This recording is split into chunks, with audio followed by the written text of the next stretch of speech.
जय श्री राधे कृष्णा। सनातन धर्म से संबंधित अत्यंत ज्ञानवर्धक जानकारियाँ प्राप्त करने के लिए हमारे YouTube चैनल पंडित जी @123 को सब्सक्राइब करें व बेल आइकन दबाना न भूलें। जय श्री राधे कृष्णा। आप सभी का स्वागत है हमारे YouTube चैनल पर। आज हम जानेंगे व्रत के बारे में। व्रत कैसे किए जाएं, व्रत में किन किन नियमों का पालन किया जाना चाहिए और व्रत में क्या क्या ध्यान रखा जाना चाहिए, क्या क्या सावधानियां बरती जानी चाहिए, ये सब हम आज जानेंगे। व्रत दिवस के आधार पर, दिनों के आधार पर अलग अलग प्रकार के हैं। जैसे कुछ व्रत ऐसे हैं जो मात्र एक दिवस के ही होते हैं, दिन में व्रत संपूर्ण हो जाता है, व्रत खोल लिया जाता है। कुछ व्रत ऐसे होते हैं जो लंबे समय चलते हैं, जैसे कि नवरात्रि व्रत है, 9 दिन लगातार चलते हैं। कुछ व्रत ऐसे होते हैं जो किसी विशेष उद्देश्य को लेकर के किए जाते हैं। उनमें हमें व्रत का पहले निर्धारण करना होता है कि हमें कितने दिन इस व्रत को करना है। तो इस आधार पर, दिनों के आधार पर व्रत अलग अलग प्रकार के होते हैं। तो जैसा भी जिस प्रकार का व्रत आपको करना है उस प्रकार से आप निर्णय पहले करें। इसके पश्चात जो बात आती है वो है कि व्रत मुख्य रूप से 2 प्रकार के होते हैं। व्रत करने का जो तरीका होता है उस तरीके के आधार पर 2 प्रकार के व्रत हैं। एक व्रत का नाम है एक भुक्त व्रत और एक का नाम है नक्त व्रत। एक भुक्त का अर्थ होता है ऐसा व्रत जिसमें एक समय भोजन किया जाए, और नक्त व्रत का अर्थ होता है ऐसा व्रत जिसमें पूरे दिन कुछ भी नहीं खाया जाता, या जब तक उस व्रत का समय है, निर्धारित समय है, तब तक कुछ नहीं भोजन किया था। जैसे नवरात्रि व्रत है, कुछ लोग एक भुक्त व्रत करते हैं, अर्थात एक समय भोजन करते हैं और 9 दिन व्रत रखते हैं। रोजाना एक समय भोजन करते हैं, व्रत खोलते हैं। और कुछ भक्तजन ऐसे हैं जो लगातार 9 दिवस तक कुछ नहीं खाते, केवल हल्का फुल्का फलाहार आदि लेते हैं, और अन्न जो है वो अंतिम दिवस पूजा पाठ हवन आदि करके फिर ग्रहण करते हैं। तो इस प्रकार का जो भोजन ना किए जाने वाला व्रत है वो कहलाता है नक्त व्रत, और एक समय भोजन किया जाने वाला व्रत एक भुक्त व्रत कहलाता है। तो अब व्रत के नियम क्या हैं? सबसे पहले तो आपको व्रत की संख्या निर्धारित करनी है कि आपको व्रत कौन सा आप व्रत कर रहे हैं, किस प्रकार का व्रत आप कर रहे हैं और कितनी संख्या में आपको इस व्रत को करना है। यदि आप लंबे समय के लिए किसी विशेष उद्देश्य से व्रत कर रहे हैं तो आपको पहले उसका संकल्प करना चाहिए। सर्वप्रथम व्रत का आपका संकल्प होना चाहिए। हाथ में जल लेकर के, पुष्प, दूर्वा, चावल, रोली आदि लेकर के, दक्षिणा हाथ में लेकर के आप संकल्प करें कि हे ईश्वर, मैं अपने इस उद्देश्य की पूर्ति के लिए या मैं अपनी इस कामना से इतने समय के लिए इस देवता के निमित्त ये व्रत कर रहा हूँ, तो मैं इस व्रत को लगातार एक भुक्त या नक्त, जैसे भी जो आपकी इच्छा हो, जो आपकी भावना हो, उसके अनुसार बोल करके अपना नाम, स्थान, समय आदि बोल करके, कालगणना आदि करके और आप संकल्प करें। इससे पहले जो अति आवश्यक बात है वो ये है कि आप जो व्रत करने जा रहे हैं उस व्रत के बारे में आपको पूरी जानकारी होनी चाहिए। ऐसा नहीं हो कि सलाह करके ही आपने व्रत प्रारंभ कर दिया, विधि आपको पता नहीं है, किस तरह से किया जाना चाहिए, क्या ध्यान रखा हो जाना चाहिए, किस तरह से उसकी पूजा होनी चाहिए, कब उस व्रत को समापन करना चाहिए। इन सब बातों का अगर आपको ज्ञान नहीं है तो आपका वह व्रत करना व्यर्थ है, आप दोष के भागी बनते हैं। इसलिए जिस व्रत को आप करना चाहते हैं पहले किसी योग्य ब्राह्मण से, किसी योग्य ज्योतिषी से, किसी योग्य कर्मकांडी विद्वान से आप उस व्रत के बारे में पूरी जानकारी प्राप्त करें। उस जानकारी को प्राप्त करके उसके बाद आप सही तिथि का निर्धारण करें। कई बार तिथि के आगे पीछे होने से, किसी तिथि का क्षय होने से या तिथि वृद्धि होने से, जैसे एकादशी के व्रत में बहुत बार होता है, तो व्रत में संशय आ जाता है। तो आप किसी विद्वान ब्राह्मण से ये निश्चित कर लें कि जो व्रत आप करने जा रहे हैं इस व्रत की सही तिथि क्या है, ये किस तिथि को व्रत किया जाना चाहिए, उसका निर्णय करके फिर ही आप उस व्रत को प्रारंभ करें। जिस दिन आप व्रत करना चाह रहे हैं, मान लीजिए आप प्रदोष व्रत करना चाहते हैं, तो पहले कितने समय तक आप प्रदोष व्रत करना चाहते हैं उसका संकल्प करेंगे। जिस दिन आप प्रारंभ करेंगे उस दिन संकल्प करेंगे। उसके बाद जिस दिन वो प्रदोष व्रत आता है, जिस दिन वो व्रत है, उस दिन भी प्रातःकाल आप स्नान आदि से निवृत्त होकर के आप पूजा करते समय हाथ में जल लेकर के आप ये संकल्प करेंगे कि आज मैं पूरा दिन इस प्रकार से, इस विधि से इस व्रत को मैं करूँगा, इस देवता की प्रसन्नता के लिए इस व्रत को करूँगा, तो ईश्वर मेरे से संकल्प को पूर्ण करें।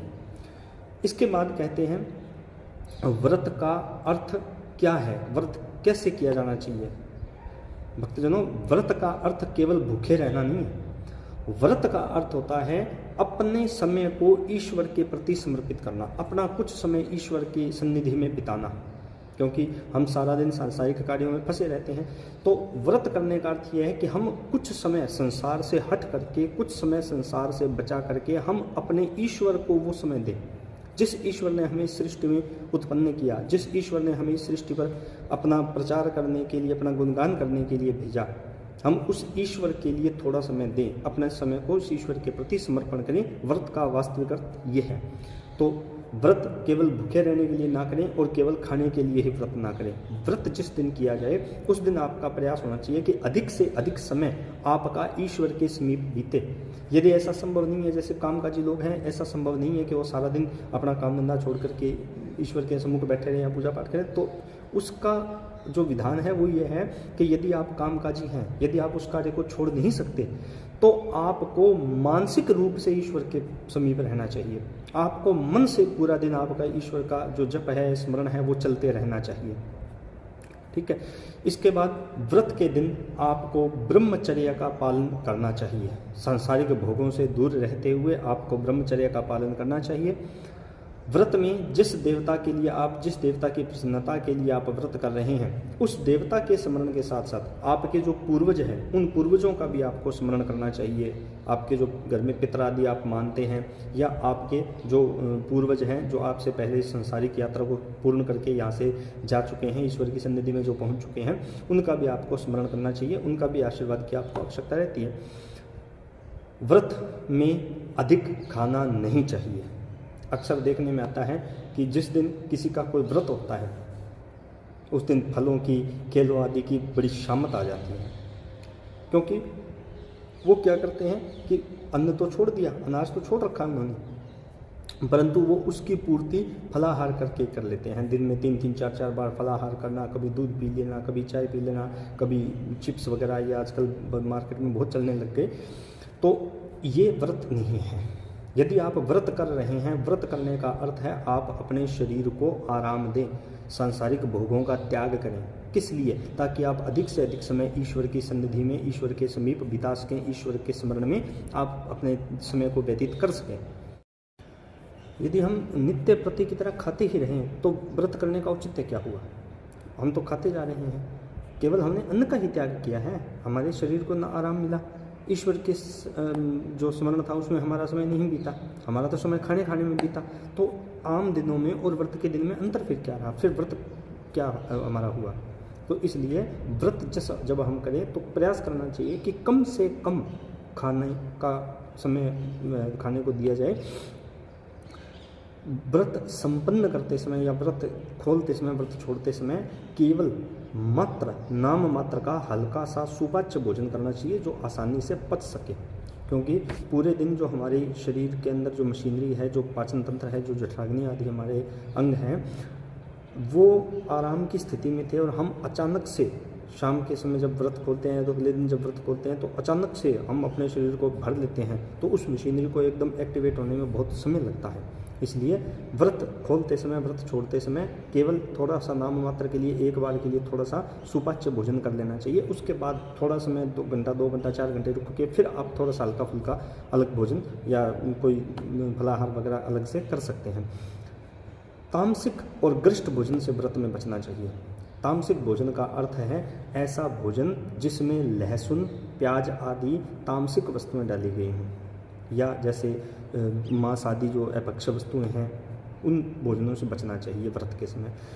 गरिष्ठ भोजन का अर्थ है ऐसा भोजन जो पचने में कठिन हो, जिसको पचने में समय लगे, जो भोजन अधिक मिर्च मसालों से युक्त हो, जो अधिक तीखा हो, जो अधिक रूखा हो, जो शरीर में दाह उत्पन्न करने वाला हो, ऐसा भोजन भी व्रत में नहीं किया जाना चाहिए।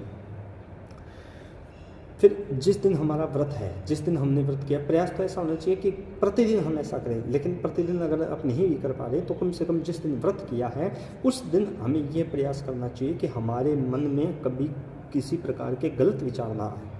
और इससे बचने का एक ही उपाय है कि हम अधिक से अधिक समय भगवान का भजन करें, भगवान का स्मरण करें, हमारे मन में गलत विचार ना आए, हम किसी की निंदा चुगली आदि ना करें। हमारा प्रयास है कि हम अधिक से अधिक भगवान का भजन करें जिस दिन हमारा व्रत है। यदि हमने किसी विशेष उद्देश्य को लेकर के व्रत प्रारंभ किया है तो उस व्रत का उद्यापन अवश्य कर देना चाहिए, क्योंकि उद्यापन किए बिना व्रत का फल हमें प्राप्त नहीं होता।